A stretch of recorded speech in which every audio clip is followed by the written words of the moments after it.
ஈரோடு நித்யா சமையலில் இன்றைக்கி மல்லி சட்னி பார்க்கலாமா. இதுக்கு மல்லி தலையை வந்து க்ளீன் பண்ணி வச்சுக்கோங்க. பூண்டு, வரமிளகாய், புளி, ஜீரகம், மிளகு, மல்லி இதெல்லாம் எடுத்துக்கோங்க. வெங்காயம் எடுத்துக்கோங்க. பொட்டுக்கடலை,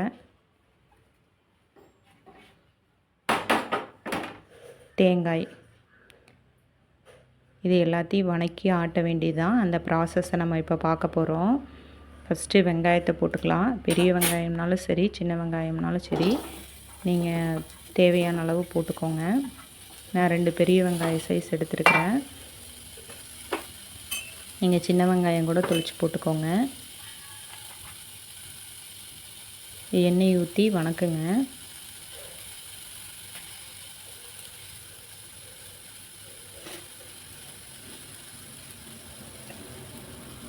கொஞ்சம் அந்த வெங்காயத்தில் இருக்கிற ஈரப்பதம் போகட்டும். அதுக்கப்புறம் எண்ணெய் ஊற்றுங்க. இப்போ எண்ணெய் ஊற்றிக்கோங்க.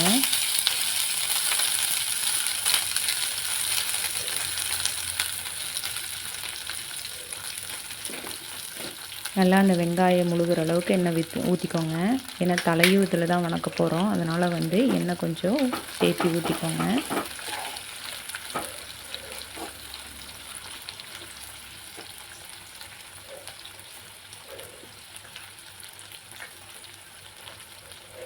பூண்டு ஒரு 10 பல் போட்டுக்கோங்க.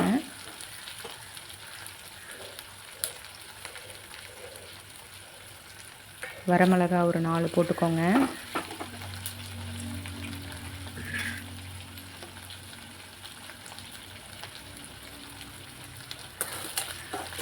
நல்லா வணங்க விடுங்க. இந்த வெங்காயம் வந்து தனித்தனியாக பிரிஞ்சு வரணும். புளி வந்து தனித்தனியாக சின்னதாக பிச்சு போட்டுக்கோங்க. அப்படின்னா தான் எண்ணெயில் வணங்கும். ஜீரகம், மிளகு, முழு மல்லி போட்டுக்கோங்க. அதுவும் எண்ணெயில் வணங்குற மாதிரி போட்டுக்கோங்க.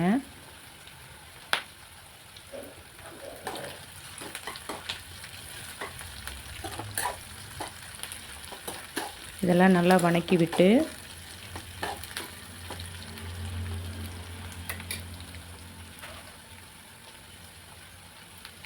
உப்பு சேர்த்திக்கோங்க. உப்பு சேர்த்தும் போது உங்களுக்கு நல்லா வணங்கிடும் வெங்காயமெல்லாம்.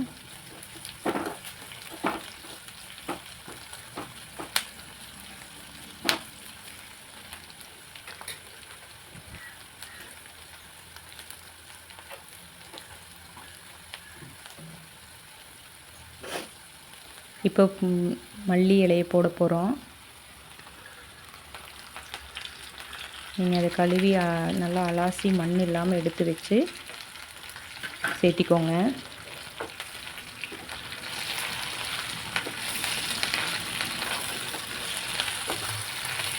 நல்லா எண்ணெயில் வணங்குற மாதிரி வெயிட் பண்ணுங்கள்.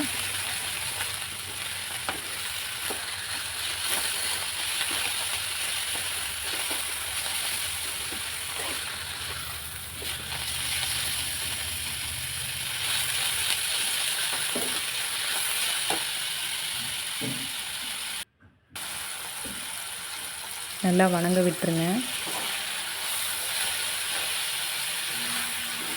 இது மாதிரி இலை வந்து சுருண்டு வந்துடணும். அந்தளவுக்கு நீங்கள் வணங்க விடணும்.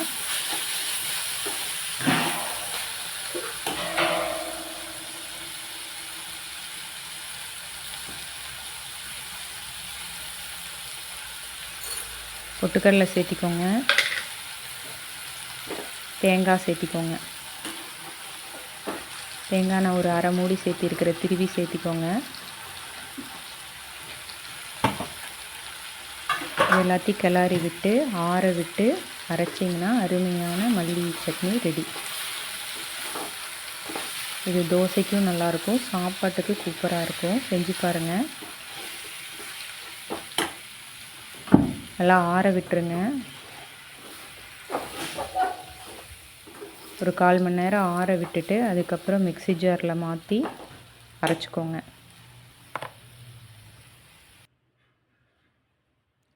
சூப்பராக இருக்கும். டிஃபனுக்கும் நல்லாயிருக்கும், சாதத்துக்கும் நல்லாயிருக்கும். நான் தோசைக்கு செஞ்சேன், நல்லா இருந்துச்சு. செஞ்சு பார்த்துட்டு கமெண்ட் பண்ணுங்கள்.